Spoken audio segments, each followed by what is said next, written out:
मेरा क्वेश्चन है कि मतलब गायत्री मंत्र क्या गुरुमुख से लेना चाहिए या फिर अपने आप खुद से ही करें?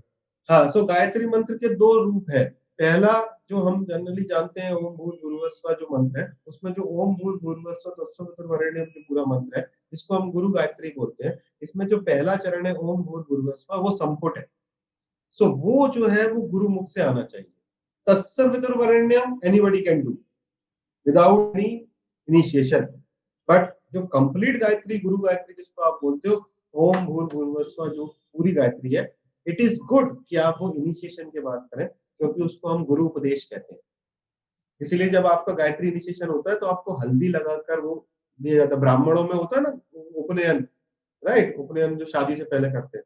सो आपका, अगर आप ब्राह्मण ब्राह्मण हो आप, नहीं नहीं सर, मैं एक्चुअली क्षत्रिय, जो भी हो, क्या बोलते हो। तो अगर अदर देन ब्राह्मण बोल रहा हूँ मैं, तो उसमें क्या है कि आप तत्सवितुर्वरेण्यम गुड फॉर योर हेल्थ, आप अकेला वो कर सकते हो। And then you search for anything, and there are so many institute who give Gayatri initiation, तो आप उसको देकर वो कर लो तो बेहतर है, क्योंकि उसका पावर 10x रहता है when it is coming from the mouth of. हाँ सर, मैं लेना चाहता हूँ। मतलब कोई भी ब्राह्मण क्या मुझे दे सकता है? मतलब नहीं कोई एक नहीं ज्ञानी गुणी नहीं, ब्राह्मण? आप जैसे आर्ट ऑफ लिविंग का उपनयन प्रोग्राम होता है, आप श्री राम शर्मा आचार्य वो हरिद्वार का जो गायत्री परिवार है वहां से, फिर आप रामकृष्ण परमहंस मिशन से, ऐसे काफी सारी ऑर्गेनाइजेशन है जो गायत्री दीक्षा देती है। तो ऑथेंटिक सोर्स से लीजिए तो वो बेहतर रहेगा। Thank you sir. जो रेमेडीज होती हैं वो कंप्लीटली नलिफाई नहीं कर सकती हमारे जो कर्मों में लिखा है, उसको छोटा कर सकते हैं, उसको प्रोटेक्शन आपने बोला दे सकते हैं कि बड़ा एक्सीडेंट होना था तो छोटा बाथरूम में हो जाएगा, पर कंप्लीटली नहीं निकाल सकती। तो इसीलिए हम उनका कर्मा नहीं लेंगे जिनको हम ये रेमेडी बताएंगे, क्योंकि हम इंटरफियर कर रहे हैं उनके कर्मा के साथ। आपके पति डॉक्टर है? हाँ जी। डॉक्टर है ना आपके पति?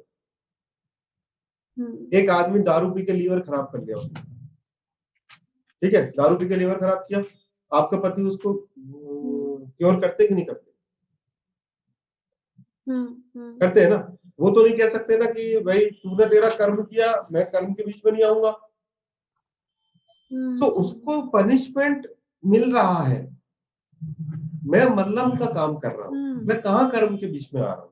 इसका तो मतलब ये हुआ कि युद्ध में कहीं पर भी टेंट ही नहीं लगने चाहिए थे रेस्क्यू ऑपरेशन के, हॉस्पिटल ही नहीं होने चाहिए थे, उसमें तीर लग गया, मर जा भाई, तेरा कर्म था, तो बचाने का कोशिश क्यों कर रहे हैं? सो हम किसी कर्म के बीच में नहीं आ रहे हैं, ये एक मिथ है। मैं कर्म कब बनाऊंगा? मैं कर्म केवल एक केस में बनाऊंगा जब मेरा इंटेंशन गलत है। मेरा इंटेंशन है मैं इसको नग बेच दूं 2 लाख रुपए का, मैं इसको पूजा बेच दूं, तब मैं कर्म बना रहा हूं। अगर I am doing it with a pure intention, I am doing a job of A doctor. आपको बीमार, अपना शास्त्र में तो साफ लिखा है ना, बीमारी आपको पिछले जन्म के कारण आती है, तो डॉक्टर भी तो उस बीमारी का इलाज कर रहा है, तो डॉक्टर भी कर्मों से खेल रहा है, फिर तो सब डॉक्टर का जीवन खराब होना चाहिए। जबकि आप किसी भी डॉक्टर को देखो, अच्छा डॉक्टर, उसका चेहरे पे आपको एक शांत भाव दिखेगा हमेशा। Have you observed that? आपके खुद के हस्बैंड है, राइट? एक शांत भाव, क्यों? क्योंकि वो लोगों को दर्द से मुक्ति दिलाता है, तो वो कंटेंटमेंट का भाव आता है उसके अंदर। ऐसा कोई भी ज्योतिषी जो शक्ल से ही क्रोधी लग रहा है, तो शक्ल से ही लग रहा है कि ये व्यक्ति का एनर्जी अच्छा नहीं है, उसके पास नहीं जाना, क्योंकि उसका इंटेंशन गलत है। इंटेंशन का ही पूरा गेम है। अगर डॉक्टर ये बोलता और है, जो हाँ सॉरी, और जो ये जो पूजा बोलते हैं करवाने के लिए कि कोई और हमारे लिए उस ग्रह की शांति की पूजा करते हैं, तो उसका असर हमको मिलता है, उस बिल्कुल मिलता है, प्लैनेट को शांत करने में मिलता है उसका असर? बिल्कुल मिलता है, बिल्कुल अच्छा। मिलता है, क्योंकि वो व्यक्ति उस चीज का एक्सपर्ट है। और ये पूजा पूजा पूरा एक मैकेनिज्म, इट इज लाइक अ तंत्र। तंत्र मतलब कि टेक्निक, राइट? नॉट दैट तंत्र विच वी ऑल अंडरस्टैंड। सो जब वो तंत्र यानी कि वो टेक्निक प्रॉपर तरीके से होती है, तो वो एक एनर्जी को बिल्ड करती है। इसीलिए राजा बैठता है, पंडित उसके लिए पूजा करता है, क्योंकि पंडित उस चीज के लिए ट्रेंड है, उसको पूरे नियम और कायदे वो कानून उसमें उतने नंबर्स में होना है, उतने वो टाइम पूरा में विधान होना है, है, सो कोई दैट्स ऐसा व्हाई हे उसका बाय नहीं हो रहा है। और जो संकल्प का प्रोसेस है, वो संकल्प का process is just like a email address which we are sending. If you see the संकल्प प्रोसेस, तो आपका गोत्र, आप कहाँ बैठे हो, भारत में बैठे हो, किस टाउन में बैठे हो, किस गली में बैठे हो, किस दिन, किस राशि में, इस समय गुरु कहाँ थे, आपका गोत्र, आपका नक्षत्र का चरण, अब आपका नाम, आपकी पत्नी, आपके बच्चे का नाम, भगवान को वो ईमेल भेज रहा है। Okay That is that a person, that driver is driving towards a destination. This is what the puja in the real format is. एक ये पूछना था, जो स्टोन का रहता है कि लाइक ज्योतिषी बहुत बार रेफर करते हैं कि आप नीलम स्टोन पहनिए या समथिंग पन्ना, तो सच में स्टोन का इफेक्ट होता है एस्ट्रोलॉजी में? और हाँ। नीलम के बारे में बहुत सारा रहता है कि कब पहनना चाहिए, कब नहीं, किसको चलता नहीं चलता, तो ऐसा कुछ होता है सच में?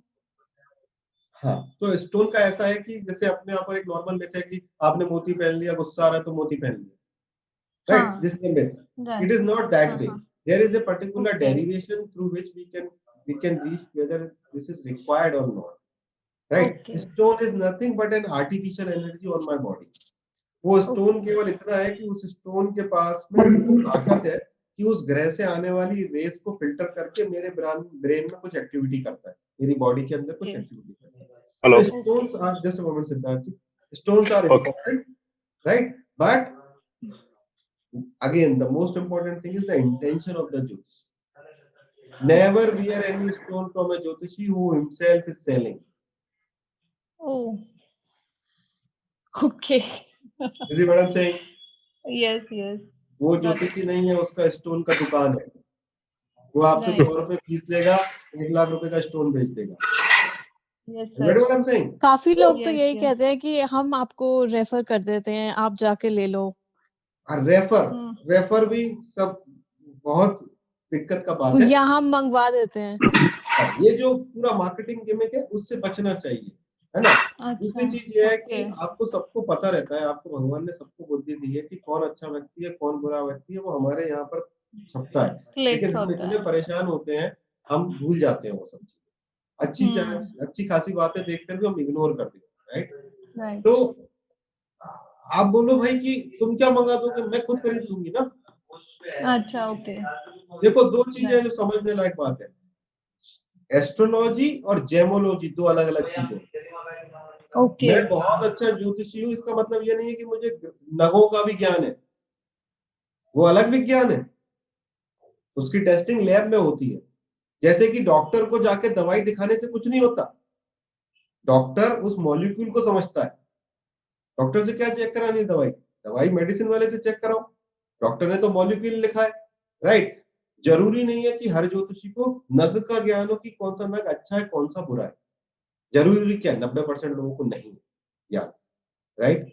बट उसमें पैसा इन्वॉल्व है, you need to understand this कि पैसा इन्वॉल्व है, राइट? आप भी तो अस्पताल जाते हो, अस्पताल बोलता है यहीं पर सीटी स्कैन करा लो, करा लेते हो वहीं की वहीं, आपको सब तो पता है। तो यूज योर इंटेलेक्ट कि किसके पास जाना चाहिए, कौन किस तरीके का व्यक्ति है। क्यों? क्योंकि ये विद्या में जैसे भाई आप कंसल्टिंग कर रहे हो, आप कंसल्टिंग का पैसा लो ना। आप क्यों 200 रुपए ले रहे हो, आप 2000 रुपए लो, 5000 रुपए लो, 10,000 रुपए लो, बट ये सब मत करो, क्योंकि ये विद्या वैदिक विद्या है। तो आपके पास, सबके पास अपने अपने सुनार हैं, सब दुकानें जानते हैं, बट आपको लगता है ज्योतिषी को पता होगा ये नग अच्छा है कि बुरा है, नहीं पता उसको। This is a separate science.